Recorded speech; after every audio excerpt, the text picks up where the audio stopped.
I'm an American journalist.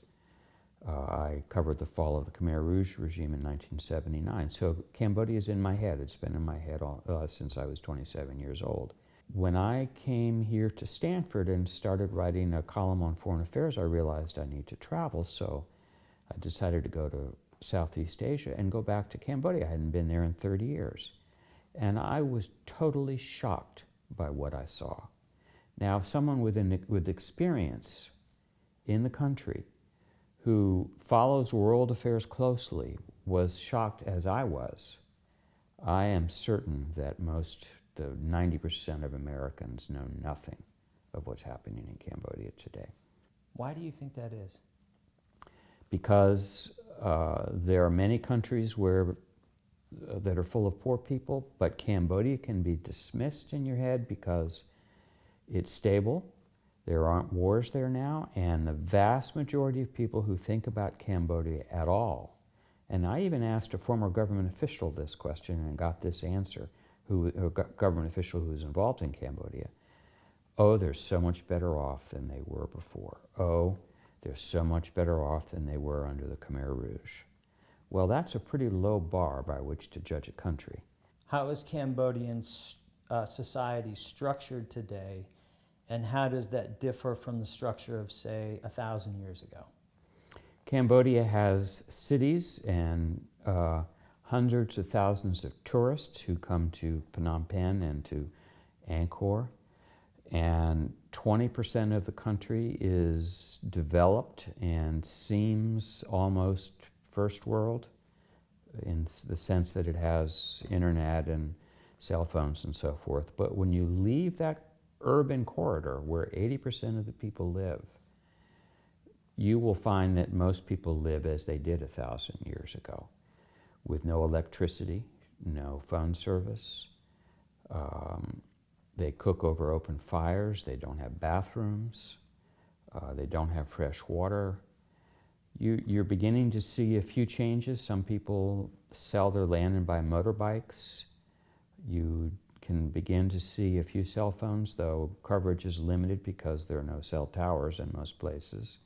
And some people have little black and white televisions that they power by a car battery and have receive over-the-air television from an antenna that's strapped to a bamboo pole. But beyond those small changes, most of the countryside in Cambodia, where, as I said, 80% of the people live, appears a little different than it did 1,000 years ago. How is the suffering of the Cambodian people unique in this world? I've worked in Darfur, I've worked in rural Bolivia, I've worked in many, many poor countries, so I have seen poor people everywhere. The difference for me, the reason I took on this project, the reason it seems important to me, is that many, many countries are filled with poor people. Many countries have had dark histories and are led by venal dictators today.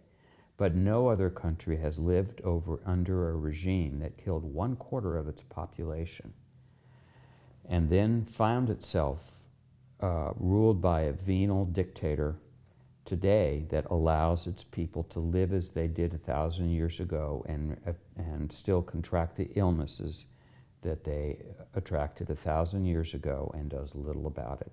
The number of hospital beds per capita in Cambodia is the lowest in the world. And as I said, many countries have large poor populations, but none have been through what Cambodia has been through in the last 30 years. What specific data points suggest that Cambodian children are suffering, and what is the nature of that suffering?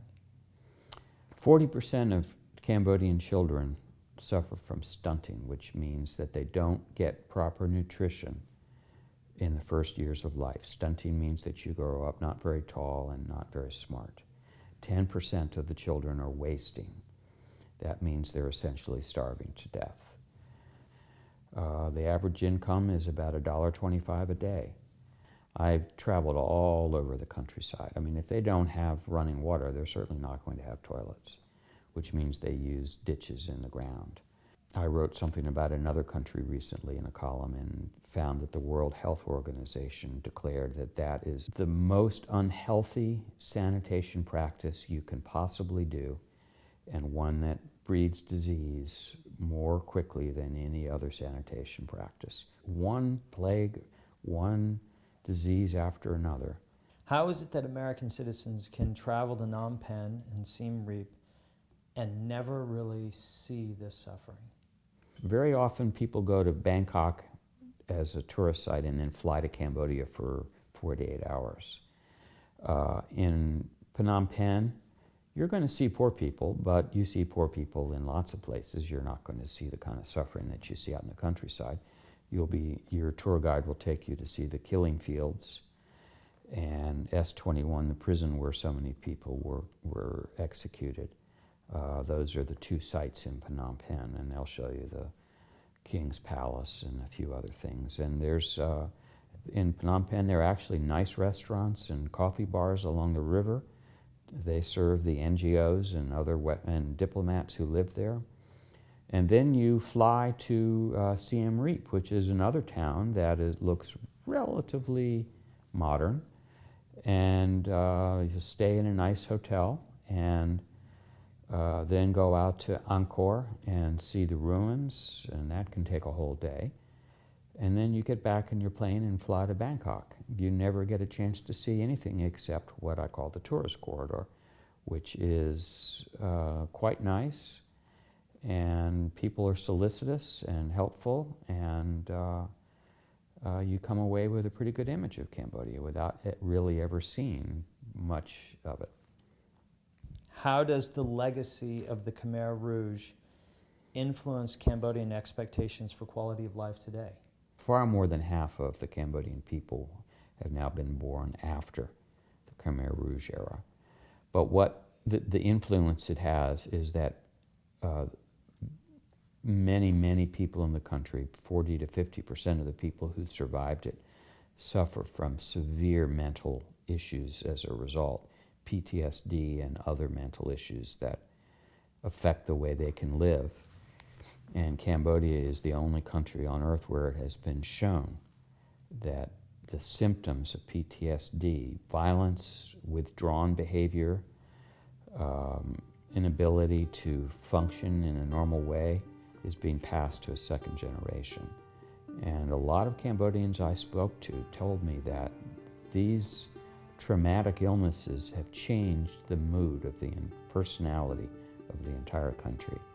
That, I think, is the worst remaining legacy of the Khmer Rouge era.